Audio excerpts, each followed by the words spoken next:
क्या new moms आप सब लोग परेशान हैं अपने बेबी के डायपर रैश? और ये बेबी का डायपर रैश किस कदर खतरनाक हो सकता है?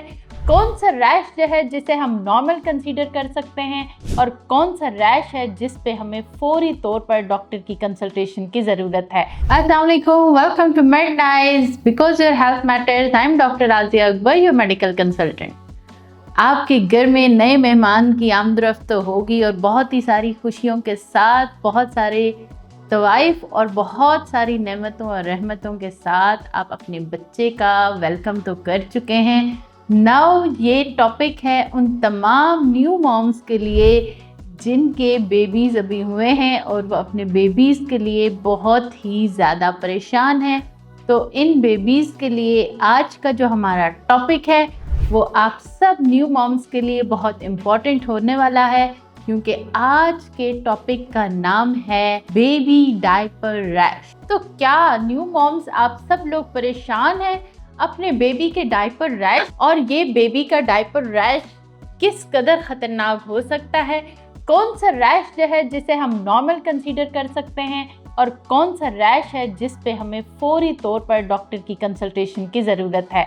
डायपर रैश, जैसे कि नाम से ही इंडिकेट हो रहा है कि ये रैश मोस्टली डायपर्स की वजह से होते हैं। कुछ वर्किंग मॉम्स होती हैं और कुछ न्यू मॉम्स हर वक्त अपने बच्चे को डायपर्स में पैक रखती हैं, जिसकी वजह से उनकी स्किन सही तरीके से ब्रीथ नहीं कर पाती और अक्सर रैश हो जाते हैं और यही रैश खतरनाक निशानी बन जाते हैं। तो आज मैं आपको रैशेस की टाइप बताऊंगी। एक रैश होता है नॉर्मल रैश, एक होता है बैक्टीरियल रैश और एक होता है यीस्ट और फंगल रैश। जो नॉर्मल रैशेस होते हैं वो आपके बेबी की बम पे, थाइज एरियाज पे और प्राइवेट एरियाज पे बनते हैं, जिनकी निशानी ये होती है कि ये पिंकिश कलर के छोटे छोटे से दाने होते हैं जो थोड़े ही दिनों के बाद सेट हो जाते हैं और इनके लिए किसी भी ट्रीटमेंट, किसी भी क्रीम या किसी भी डॉक्टर के कंसल्टेशन की ज़रूरत नहीं पड़ती। इसके बाद आ जाते हैं बैक्टीरियल रैशेस। बैक्टीरियल रैशेस जो है वो दाने थोड़े बड़े होते हैं, रेड कलर के होते हैं और अक्सर औकात उनमें हल्की सी पीप पड़ना शुरू हो जाती है और यही दाने आपके बेबी के बम पे, प्राइवेट एरियाज पे और उनके थाइस पे बनना शुरू हो जाते हैं। मोस्टली जहाँ तक डायपर जाता है उस एरियाज में ये बनना शुरू हो जाते हैं, तो इसे हम कहते हैं बैक्टीरियल डायपर रैश। अब हम बात करते हैं फंगल रैश की, जो कि बहुत ही ज़्यादा डेंजरस रैश होता है। ये रैशेस बहुत ही शाइनी होते हैं, एक सैटेलाइट टाइप का पैचेस बनाते हैं, यानी जितना डायपर का पैच होता है उतना ही ये पैचेस की फॉर्म में बनते हैं, एक सर्कुलर पैटर्न में बनते हैं, स्किन को बहुत इरिटेट करते हैं। इस रैश में इसकी निशानी ये है कि ये सर्कुलर मोशन में होता है और सर्कुलर एरियाज के ऊपर बनता है और एक बाउंड्री और एक एजेस बना देता है, उस एजेस से बाहर ये नहीं निकलता और इसमें बाज़-औक़ात पस पड़ने के साथ साथ स्किन की ऊपर वाली लेयर बहुत ही ज़्यादा ख़राब हो जाती है। इसमें बहुत ज़्यादा बर्निंग और बहुत ही ज़्यादा पेनफुल रैश होता है। बच्चे क्योंकि बहुत छोटे होते हैं और उन्हें अंदाज़ा नहीं हो सकता कि वो हमें किस तरीके से बताएं कि क्या वो किस पेन से गुज़र रहे हैं और किस जलन से गुज़र रहे हैं। तो इस हालत में बच्चे बहुत ज़्यादा रोते हैं। अक्सर माएँ हमारे पास कंप्लेन करती है कि हमारा बच्चा हर वक्त रोता रहता है, फीड भी सही करता है, सोता भी सही है, स्टूल भी सही पास कर रहा है, लेकिन हर टाइम रोता रहता है। तो ये रोने की वजह कहीं उसका फंगल रैश तो नहीं है? तो क्या वजूहात होती हैं ये फंगल रैश बनने की या बेबी डायपर रैश बनने की वजूहात क्या हैं? ये रैशेस क्यों बनते हैं? सबसे पहली वजह होती है कि अगर हम डायपर को काफ़ी देर तक पहना कर रखें और डायपर मॉइस्ट हो, यानी गीला डायपर काफ़ी देर तक बेबी के बॉडी के साथ टच करता रहे, तो ये रैशेस अक्सर बन जाते हैं। दूसरी वजह होती है कि बेबी अगर मूवमेंट बहुत ज़्यादा कर रहा है और डायपर आपने बहुत टाइट बांध लिया है तो उसकी फ्रिक्शन की वजह से स्किन इरिटेट हो जाती है। तीसरी अहम वजह यह है कि डायपर चेंज करने के बाद हम फौरी तौर पर दूसरा डायपर लगा देते हैं, बच्चे को डायपर फ्री टाइम बिल्कुल भी नहीं देते, जिसकी वजह से उसकी स्किन अच्छे तरीके से ब्रीथ नहीं कर पाती और वो उसी इन्फेक्शन की वजह से आगे फैलती जाती है। इसके बाद सबसे अहम वजह होती है कि आप डायपर चेंज करने के बाद बच्चे को कोई अल्कोहलिक स्वैब से वाइप कर रहे होते हैं, या बेबी वाइप्स यूज़ कर रहे होते हैं, या पाउडर यूज़ कर रहे होते हैं, या कोई बेबी लोशंस यूज़ कर रहे होते हैं जो सेंटेड होता है। कोई भी सेंटेड मटेरियल या सेंटेड प्रोडक्ट यूज़ करने से, चाहे वो पाउडर है, चाहे वो क्रीम है, चाहे वो लोशन है, या चाहे कोई भी स्वैब है, या कोई भी बेबी वाइप है, इन सब को यूज़ करने से आप बेबी रैश को मज़ीद वर्स कर सकते हैं, मज़ीद ख़तरे की तरफ लेकर जा सकते हैं। तो क्या प्रिवेंशंस और क्या एहतियात हैं जो हम बेबी डायपर रैश होने से बचा सकते हैं? पहले तो ये सोच लिया जाए कि ये एक आम सी रैश है जो कि हर बच्चे को होते हैं, तो परेशानी वाली बात नहीं है।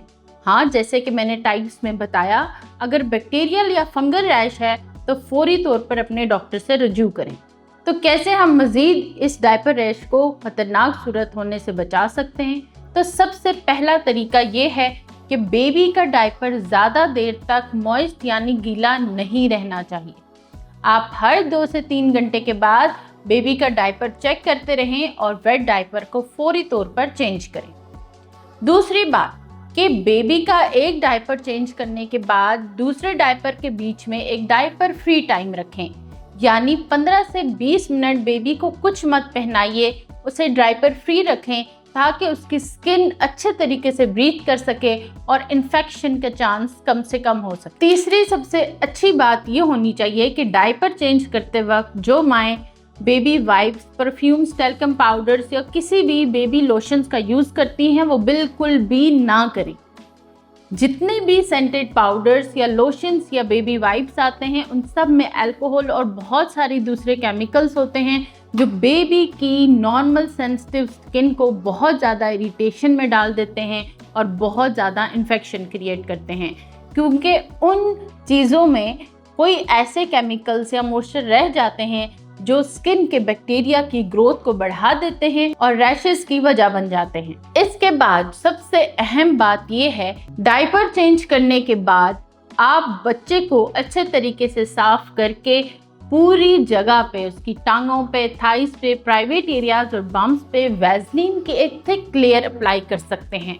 वैसलीन बच्चों की स्किन के लिए बहुत ही बेहतरीन रहता है और उनको बहुत सारी इन्फेक्शन और मॉइस्चर से बचाता है। बच्चे को साफ करने का बेहतरीन तरीका होता है कि आप हमेशा फ्रंट टू बैक साफ करें। कभी भी पॉटी वाली जगह से साफ करने के बाद आगे की तरफ पुश मत करें, क्योंकि एनल रीजन पे बहुत सारे बैक्टीरियाज होते हैं जो आपके स्टूल्स में प्रेजेंट होते हैं, जो आप आगे की तरफ पुश करके बच्चे को मज़ीद इन्फेक्शन का शिकार बना सकते हैं। और ये प्रैक्टिस फीमेल बेबीज़ में ज़्यादा कॉमन है और इन्फेक्शन के ज़्यादा चांसेस होते हैं। तो हमेशा अपने बेबी को फ्रंट टू बैक वाइप किया करें। इसके बाद डायपर जब भी आप पहनाएं, डायपर फ्री टाइम के बाद दूसरा डायपर पहनाते हुए उसे बहुत ज़्यादा टाइट मत रखें। डायपर को थोड़ा सा लूज़ रखें ताकि स्किन ब्रीथ कर सके और बेबी को प्रोटेक्ट कर सके। डायपर रैश से प्रोटेक्शन के लिए ये सारी प्रिवेंशंस का आप खास ख्याल रखें ताकि आपके बेबी को कम से कम डायपर रैश हो। इसके अलावा अगर आपके बेबी को कोई ऐसा रैश डेवलप होता है जिसमें बच्चा हर वक्त रोता है और ये पैच ऐसा फंगल रैश है जो कि मैंने आपको बताया कि पूरी स्किन पे फैला है, राउंड सर्कल्स टाइप हैं, या कोई एजेस बनाए हुए हैं, या बेबी की स्किन ख़राब हो रही है, या उसमें पस डेवलप हो रहा है, बेबी को फीवर हो रहा है, या बेबी फीड नहीं ले रहा, तो फौरी तौर पर अपने डॉक्टर से कंसल्ट कीजिए।